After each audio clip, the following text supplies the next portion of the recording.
Hello all and welcome to movie monkey the క్రౌ. Present ఈ movie మనకి Amazon prime వీడియోలో తెలుగులో కూడా స్ట్రీమ్ అవుతుంది. మరి మూవీ చూసాక నాకైతే it's a decent one time watchable movie అనిపించింది. యాక్చువల్ గా మూవీలో స్టోరీ బాగున్నా గానీ కొన్ని ఫ్లాస్ వల్ల మూవీ కొంచెం డౌన్ అయింది. ఇంకా ప్లాట్ విషయానికి వస్తే ఎరిక్ అండ్ షెల్లీ వీళ్ళిద్దరు లవర్స్. సో షెల్లీని ఒక రోజు ఎరిక్ ముందే మర్డర్ చేస్తారు. సో తన బాయ్ ఫ్రెండ్ ఇప్పుడు విలన్స్ మీద రివెంజ్ తీసుకున్నాడా లేదా అనేది మీరు ఈ మూవీలో చూసి తెలుసుకోవచ్చు. మనకి మూవీ ఒక రన్ టైం టోటల్ గా 1 hour 51 minutes ఉంది. ఫస్ట్లీ మూవీ యొక్క పాజిటివ్స్ గురించి మాట్లాడుకుంటే బ్యాక్గ్రౌండ్ స్కోర్ బాగుంది అండ్ విజువల్స్ గానీ సినిమాటోగ్రఫీ గానీ చాలా బాగున్నాయి. అండ్ మూవీలో పర్టికులర్ గా కొన్ని సీన్స్ బాగున్నాయి అండ్ క్లైమాక్స్ లో ఆ యాక్షన్ బ్లాక్ సూపర్ గా ఉంది. అండ్ మూవీలో మెయిన్ గా ఆ కలర్ గ్రేడింగ్ గానీ కట్స్ గానీ ఎడిటింగ్ గానీ చాలా బాగున్నాయి.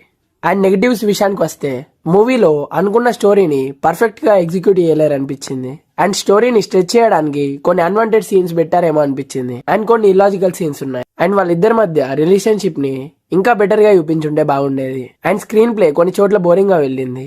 పర్ఫార్మెన్స్ వైస్ మెయిన్ లీడ్ గా చేసిన హీరో యాక్టింగ్ బాగుంది. అండ్ హీరోయిన్ పర్ఫార్మెన్స్ అయితే జస్ట్ ఓకే అనిపించింది. అండ్ విలన్ గా చేసిన డానీ హస్టన్ పర్ఫార్మెన్స్ అయితే పర్లేదు, బాగానే చేశాడు. And remaining supportive characters are good in their roles. So movie అయితే ఫ్యామిలీతో అస్సలు వాచ్ చేయకండి, బికాస్ ఇందులో adult content and disturbing scenes అయితే ఉంటాయి. కాబట్టి ఇండివిజువల్ గా వాచ్ చేయండి. ఓవరాల్ గా ఈ మూవీకి మన రేటింగ్ వచ్చేసి 2.8 out of 5. సో అంతే గైస్, ఇంకా ఒకవేళ ఈ మూవీ కనుక మీరు చూస్తుంటే మీకు ఎలా అనిపించింది అనేది కింద కామెంట్స్ లో మాతో షేర్ చేసుకోండి. అండ్ ఈ వీడియో కనుక మీకు నచ్చినట్టయితే లైక్ చేయండి, షేర్ చేయండి. ఇంకా ఇలాంటి మూవీ రిలేటెడ్ కంటెంట్స్ కోసం మన మూవీ మంకీ ఛానల్ని సబ్స్క్రైబ్ చేసుకొని పక్కనే ఉన్న బెల్ ఐకాన్ని ఆన్ చేసుకోండి. మళ్ళీ ఒక మంచి వీడియోతో కలుసుకుందాం.